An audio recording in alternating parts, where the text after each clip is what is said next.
Hai guys, ketemu lagi sama aku Rizka Dila. Timnas Iran meraih kemenangan dramatis atas Wales dengan keunggulan 0-2. Sementara itu ada Cristiano Ronaldo yang menampilkan momen kocak di laga menghadapi Ghana kemarin. Nah, sebelum masuki berita utama, Cetak Gol Harian edisi spesial Piala Dunia akan mengurutkan berita secara kronologi lengkap tentang apa yang terjadi dalam 24 jam terakhir. Jadi kamu gak bakal ketinggalan berita dan momen-momen selama Piala Dunia. Simak selengkapnya di Cetak Gol Harian berikut ini. Nah, kita mulai dari hasil pertandingan di jam 6 sore nih guys. Ada timnas Iran yang meraih kemenangan atas Wales dengan skor 0-2. Nah, pada laga ini juga ada Sardar Azmoun yang terlihat mencekik pelatihnya sendiri setelah gol terjadi. Wah, ada apa nih guys? Simak sampai tuntas ya. Timnas Wales melakoni match kedua babak penyisihan grup B Piala Dunia menghadapi Iran. Bertanding di Ahmed bin Ali Stadium, Gareth Bale dan kawan-kawan berhasil takluk dengan skor 0-2. Di babak pertama, kedua tim mengakhiri laga dengan skor imbang kacamata. Lalu memasuki babak kedua, Iran berhasil mencetak 2 gol dramatis pada menit ke-98 dan 101. 2 gol tersebut dilesakan lewat Rouzbeh Cheshmi dan Ramin Rezaian. Kekalahan ini membuat Wales berada di juru kunci dengan baru mengemas 1 poin. Timnas Iran berhasil menang atas Wales dengan keunggulan 2 gol tanpa balas. Kemenangan ini membuat peluang Iran untuk lolos ke babak 16 besar masih terbuka lebar. Namun ada momen lucu yang diperlihatkan Sardar Azmoun saat perayaan gol Ramin Rezaian. Pemain Bayer Leverkusen itu terlihat nggak sadar mencekik pelatihnya sendiri. Pelatih Iran yakni Carlos Queiroz sempat sedikit terkejut dengan aksi Azmoun. Namun Azmoun yang nggak sengaja langsung melepas cekikan tersebut dan memegang kepala sang pemain. Timnas Iran berhasil mengalahkan Wales di match kedua babak penyisihan grup B Piala Dunia. Kemenangan ini membuat Iran telah mencetak 4 gol sejak match pertama kontra Inggris. Kini untuk pertama kalinya Iran mampu mencetak lebih dari 2 gol di ajang Piala Dunia. Catatan itu lebih baik dibandingkan pencapaian mereka pada perhelatan Piala Dunia sebelumnya. Sedangkan kekalahan ini membuat Wales mencatatkan rekor yang sangat buruk. Kini skuad The Dragons telah melewati 7 pertandingan tanpa meraih satupun kemenangan. Berikutnya untuk pertama kalinya mereka kebobolan lebih dari 1 gol sepanjang perhelatan 4 tahunan tersebut. Sebelum pertandingan antara Iran dan Wales, para supporter timnas Iran terlihat mengenakan pakaian gak biasa. Saat itu mereka membawa berbagai atribut yang gak berkaitan dengan sepak bola. Mereka membawa atribut yang bertuliskan Women Life Freedom. Sayangnya saat itu ada sekelompok kecil pria yang mengepung para wanita itu agar tidak melanjutkan aksi tersebut. Sekelompok pria itu terlihat menyita sejumlah atribut tersebut dari tangan supporter yang menyuarakan. Kekalahan atas Iran ini membuat pelatih Wales yakni Ropage turut memberikan komentarnya. Dalam sesi konferensi pers, Ropage menyebut kalau Wales memang layak untuk kalah. Sebab dia menilai kalau para pemainnya lengah dan gak fokus di menit akhir pertandingan. Ropage pun gak mau menjadikan kartu merah Wayne Hennessy menjadi kambing hitam kekalahan. Di sisi lain, laga terakhir menghadapi Inggris dianggap menjadi laga yang sangat sulit. Artinya skuad The Dragons berpeluang bakal angkat koper lebih cepat pada perhelatan Piala Dunia kali ini. Lanjut di hasil pertandingan kedua, tepatnya di jam 9 malam ada Qatar yang dipastikan tersingkir setelah dikalahkan Senegal dengan skor 1-3. Nah, walaupun tersingkir, pelatih timnas Qatar yakni Felix Sanchez akan terus berbenah dan menganggap ini bukanlah akhir dari segalanya. Timnas Senegal berhasil meraih 3 poin di laga menghadapi tuan rumah Qatar. Bertanding di Al Thumama Stadium, Senegal mengakhiri laga dengan kemenangan 1-3. 3 gol Senegal dicetak lewat Boulaye Dia, Famara Diédhiou, dan Bamba Dieng. Sedangkan gol sematawayang Qatar dicetak melalui Mohamed Muntari pada menit ke-78. Dengan hasil ini, Qatar dipastikan tersingkir dari rumahnya sendiri dan hanya duduk sebagai penonton setelah fase grup selesai. Sementara Senegal kini menempati peringkat 3 klasemen dan masih berpeluang lolos. Mereka wajib memenangkan di laga terakhir menghadapi Ekuador. Kekalahan timnas Qatar atas Senegal ini salah satunya disebabkan oleh performa para pemain. Pada laga itu pemain Qatar dianggap tampil di bawah performa terbaiknya. Bahkan gol pertama Senegal yang dicetak Boulaye Dia disebabkan oleh kesalahan pemain. Hal ini berawal dari umpan yang dilakukan dari sisi kanan timnas Qatar. Pemain bertahan Qatar yakni Boualem Koki berniat untuk menyapu bola. Sayangnya bek Al Sadd itu gagal membuat sapuan yang membuat Boulaye mampu menceploskan gol. Senegal menjadi tim Afrika pertama yang meraih kemenangan di Piala Dunia kali ini. Artinya mereka telah mencatat masing-masing satu kemenangan di fase grup dalam 3 edisi Piala Dunia berbeda. Mulai dari Piala Dunia 2002 menghadapi Perancis, 2018 menghadapi Polandia, dan 2022 melawan Qatar.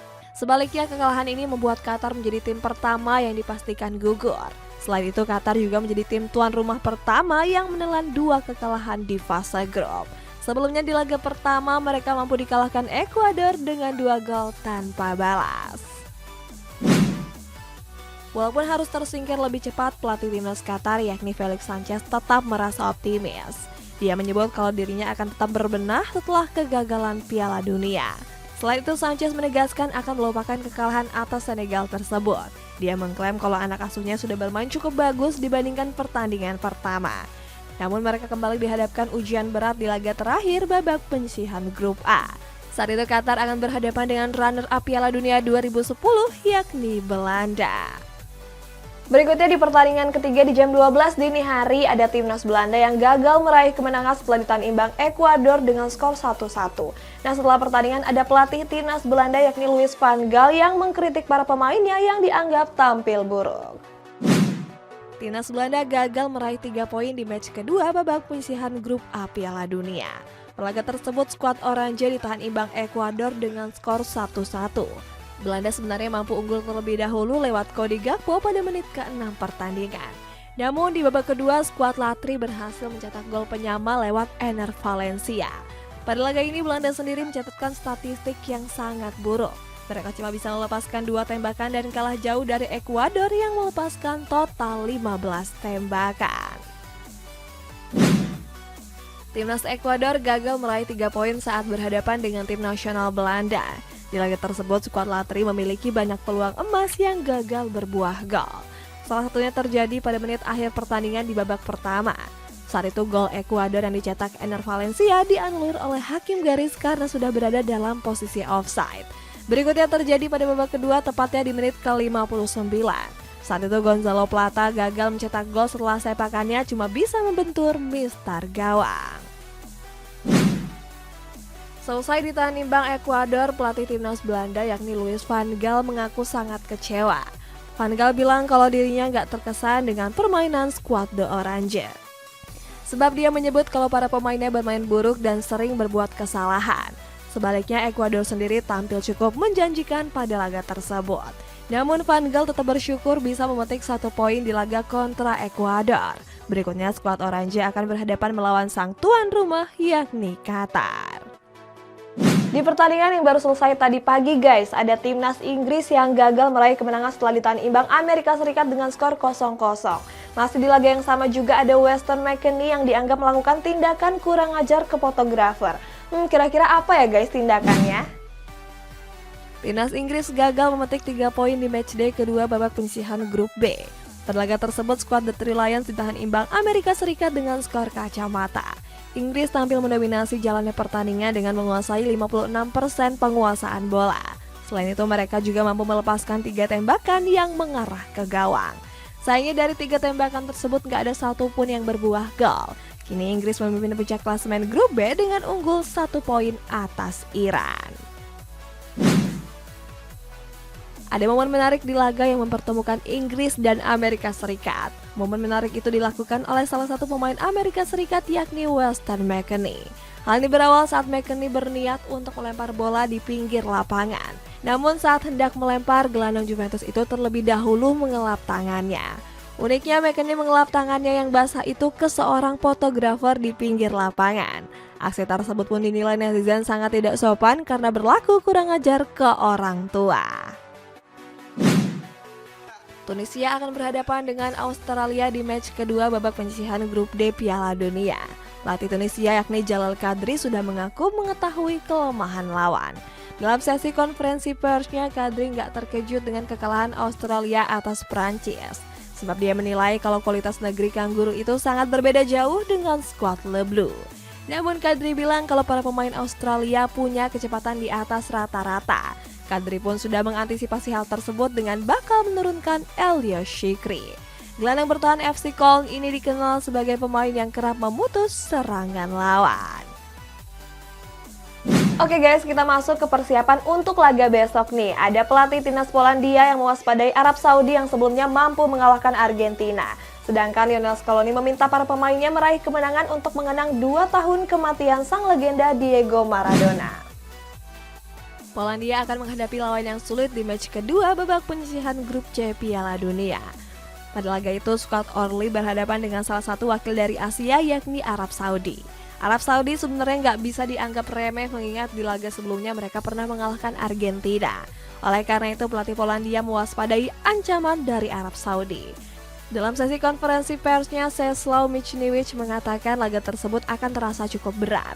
Walaupun begitu, Michniewicz mengusung kemenangan untuk bisa lolos ke 16 besar. Pelatih timnas Denmark yakni Kasper Hjulmand memperingatkan para pemainnya sebelum laga menghadapi Perancis. Dia menuntut anak asuhnya untuk bisa meningkatkan permainan. Hjulmand bilang kalau laga menghadapi Perancis menjadi laga yang sangat penting. Pasalnya dia menganggap skuad Le Bleu sebagai lawan yang sangat sulit. Hal berbeda justru disampaikan pelatih timnas Perancis yakni Didier Deschamps. Dia mengusung target kemenangan dan akan mengubah formasi dari laga sebelumnya. Argentina akan menjalani partai penting melawan Meksiko pada Minggu dini hari nanti. Pasalnya mereka diambang gak lolos setelah dikalahkan Arab Saudi pada pertandingan pertama. Lionel Scaloni meminta anak asuhnya untuk bisa memenangkan pertandingan. Hal ini untuk menghormati 2 tahun kematian sang legenda yakni Diego Maradona. Selain itu, Scaloni juga menganggap kalau hasil sebelumnya menjadi pukulan telak untuk skuadnya.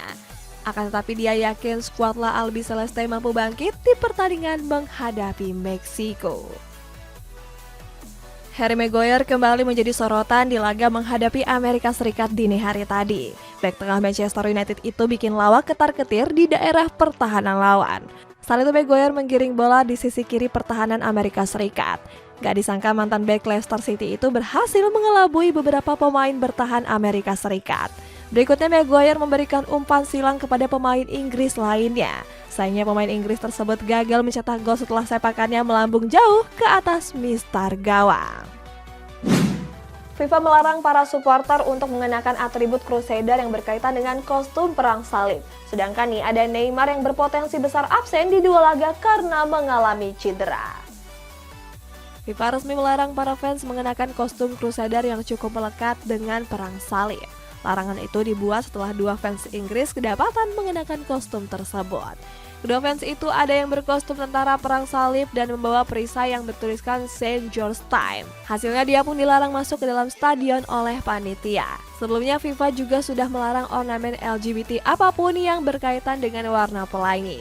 Namun baru-baru ini FIFA telah kembali memperbolehkan hal tersebut. Timnas Brazil mendapat kabar buruk seusai laga menghadapi Serbia kemarin. Pasalnya salah satu pemain andalan mereka yakni Neymar berpotensi absen di 2 laga karena mengalami cedera. Artinya penyerang Paris Saint-Germain itu harus menepi di laga menghadapi Swiss dan Kamerun. Menurut penuturan dokter, Neymar mengalami cedera ligamen di kaki kanannya. Dokter yang memeriksa Neymar bernama Rodrigo Lasmar mengatakan kalau sang pemain mengalami pembengkakan di bagian kaki kanannya.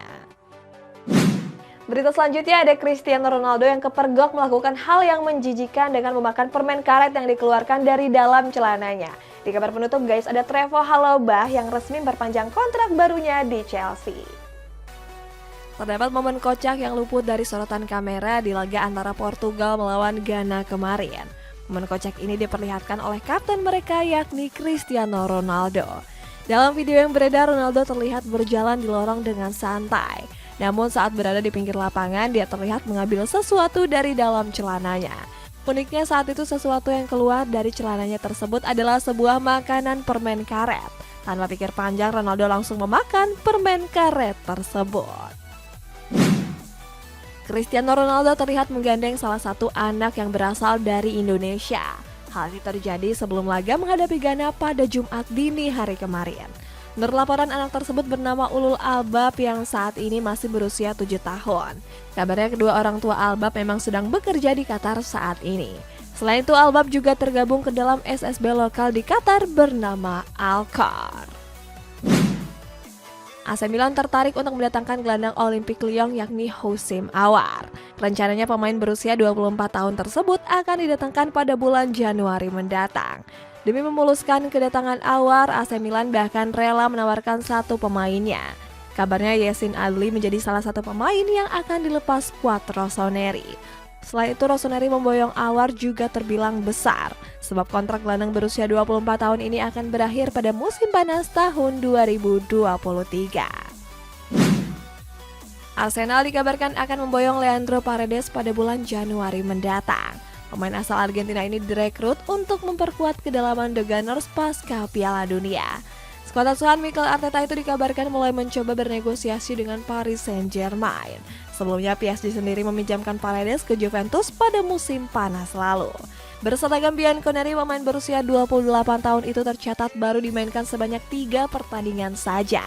Oleh karena itu banyak rumor yang mengatakan kalau Paredes akan hengkang di musim dingin.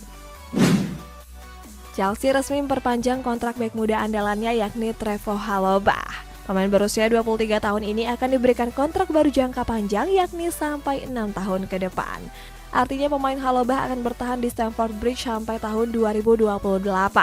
Selain itu, skuad The Blues juga menambahkan klausul perpanjangan kontrak selama 1 tahun ke depan. Chalobah sendiri menjadi salah satu pemain andalan sang pelatih Graham Potter. Di musim ini saja dia sudah mencatatkan penampilannya bersama skuad The Blues. Oke guys, kita masuk ke baca komentar. Ini dari Udon Alpon. Tim-tim dari Asia mulai bangkit. Iya guys, kita doain juga yuk supaya timnas Indonesia suatu saat bisa masuk juga. Nah buat kalian yang komennya udah bacain juga, bisa langsung komen di bawah guys. Sampai jumpa.